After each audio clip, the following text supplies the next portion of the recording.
جب حضرت آدم علیہ السلام جنت سے زمین کی طرف تشریف لائے تو حضرت آدم علیہ السلام کو دیکھنے کے لیے جنگل کے جانور آپ کی بارگاہ میں تشریف لاتے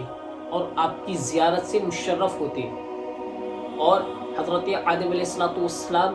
جو جانور آپ کی زیارت کے لیے آتا آپ اس کے لاحق دعا کرتے۔ ایک بار حضرت آدم علیہ السلام کی زیارت کے لیے ہرنی کا گروہ آتا ہے اور آپ کی زیارت کرتا ہے، تو حضرت آدم علیہ السلام اس کے لیے دعا فرماتے اور اس کی پشت پر ہاتھ پھیرتے، اور جیسے ہی حضرت آدم علیہ السلام نے اس کی پشت پر ہاتھ پھیرا تو اس کے نافے میں مشک پیدا ہو گیا اور وہ یہ تحفہ لے کر اپنی قوم میں واپس آ گئی۔ جب وہ ہرنی کا گروہ اپنی قوم میں واپس آیا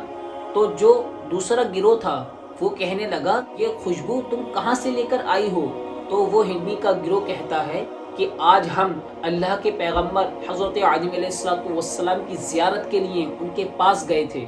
اور انہوں نے اپنا دست مبارک ہماری پشت پر پھیرا اور اللہ کے حکم سے یہ خوشبو ہمارے اندر پیدا ہو گئی۔ تو وہ ہرنی کا گروہ دوسرا سوچتا ہے کہ میں بھی حضرت آدم علیہ السلام کے پاس جاؤں گی، اور جب حضرت آدم علیہ السلام میری بھی پیٹھ پر ہاتھ پھیریں گے تو میرے پاس سے بھی مشک اور عنبر کی خوشبو آنے لگے گی۔ چنانچہ وہ ہرنی کا دوسرا گروہ بھی حضرت آدم علیہ السلام کے پاس جاتا ہے اور حضرت آدم علیہ السلام اس کی بھی پشت پر ہاتھ پھیرتے ہیں۔ دوسرا گروہ ہرنی کا اپنے قوم میں واپس آتا ہے اور آنے کے بعد اپنی قوم میں کہتا ہے کہ یہ کیا بات ہوئی کہ ایک پہلا گروہ جب حضرت آدم علیہ السلام کی بارگاہ میں گیا تب حضرت آدم علیہ السلام نے ان کی پشت پر ہاتھ پھیرا، جب ان کی پشت پر ہاتھ پھیرا تب ان میں خوشبو پیدا ہو گئی، اور جب ہم جاتے ہیں تب ہمارے پاس کوئی ایسا تحفہ بھی نہیں آیا، نہ ہمارے پاس کوئی ایسی خوشبو آئی۔ تو وہ پہلا والا گروہ کہتا ہے کہ اس کی وجہ یہ ہے کہ ہم جو گئے تھے ہماری نیت صرف حضرت آدم علیہ السلام کی زیارت کرنا تھی، اور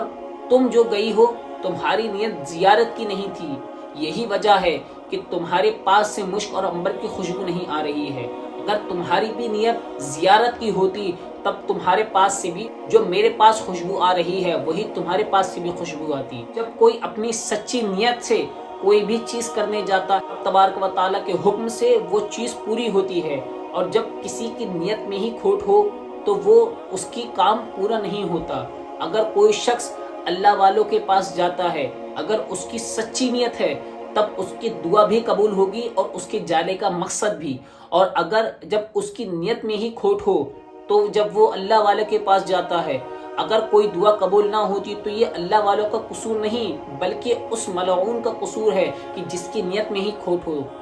تو ہم لوگوں کو جب بھی کسی اللہ والوں کے پاس جانے کا قرب عطا ہو یا اللہ والوں کے پاس بیٹھنے کا قرب عطا ہو